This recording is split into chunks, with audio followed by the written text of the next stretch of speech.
beberapa tahun mendatang, Indonesia akan mendapatkan apa yang disebut dengan bonus demografi. Satu pertanyaan yang muncul, apakah Indonesia akan bebas dari korupsi? Korupsi yang mendarah daging, praktik KKN yang seakan-akan menjadi sebuah budaya,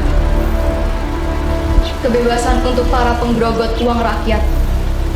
Namun, jika kita berbicara lebih dekat, pernahkah kita bertanya-tanya, apa saja batasan korupsi itu? Ketika bicara tentang korupsi, jawaban yang kita dapat begitu luas. Pada dasarnya, apa yang membuat tindakan seseorang termasuk ke dalam korupsi? Untuk menjawab pertanyaan ini, kami mengunjungi praktisi hukum. Perkenalkan, saya Slamet Yuwono dari kantor hukum 99 dan rekan, berkantor di Menara 165. Kepada beliau, kami bertanya pertanyaan dasar. Apa definisi korupsi menurut hukum?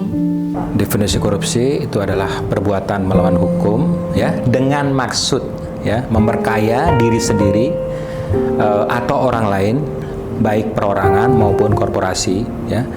Dan ini dengan maksud merugikan keuangan negara atau perekonomian negara. Itulah definisi korupsi sebagaimana diatur dalam Undang-Undang Pemberantasan Tindak Pidana Korupsi, Undang-Undang Nomor 31 Tahun 99, junto Undang-Undang Nomor 20 Tahun 2001. Lalu, tindakan seperti apa yang dapat dikatakan sebagai perilaku korupsi?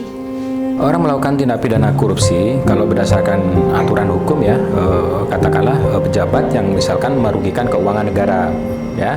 Salah satu contohnya dia misalkan ada proyek dari negara, kemudian dari suatu lembaga, kemudian di markup. Kemudian dua, itu juga korupsi bisa juga penyuapan, kemudian gratifikasi, ya, kemudian pemerasan, ada penggelapan juga, itu masuk dalam ranah tipikor, ya, itu. Mungkin telah tergambar oleh kita mengenai batasan korupsi secara hukum.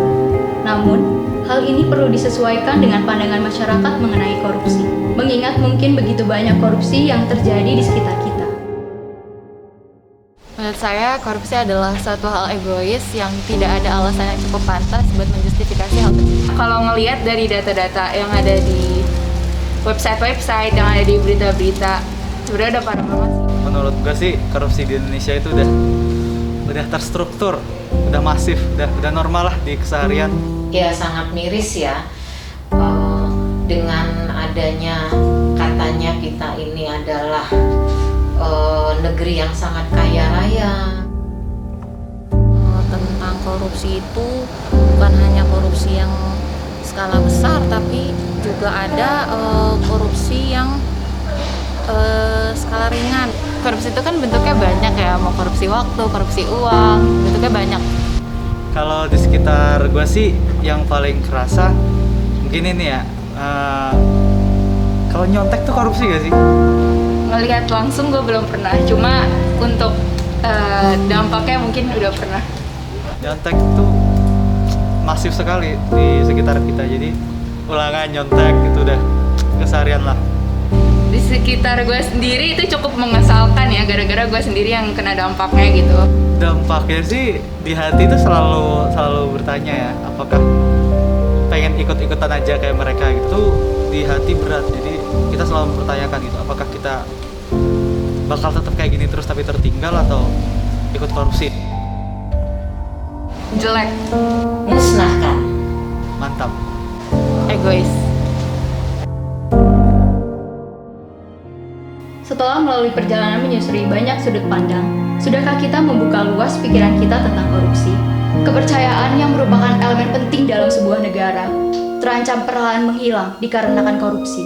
Dampak korupsi yang begitu besar hingga menjadi seolah-olah tak terasa dan tak terlihat. Maka, tidak ada alasan untuk kita melakukannya atau bahkan sekedar mencobanya. Memang tak ada gading yang tak retak, namun jangan sampai gajah di pelupuk mata tak nampak.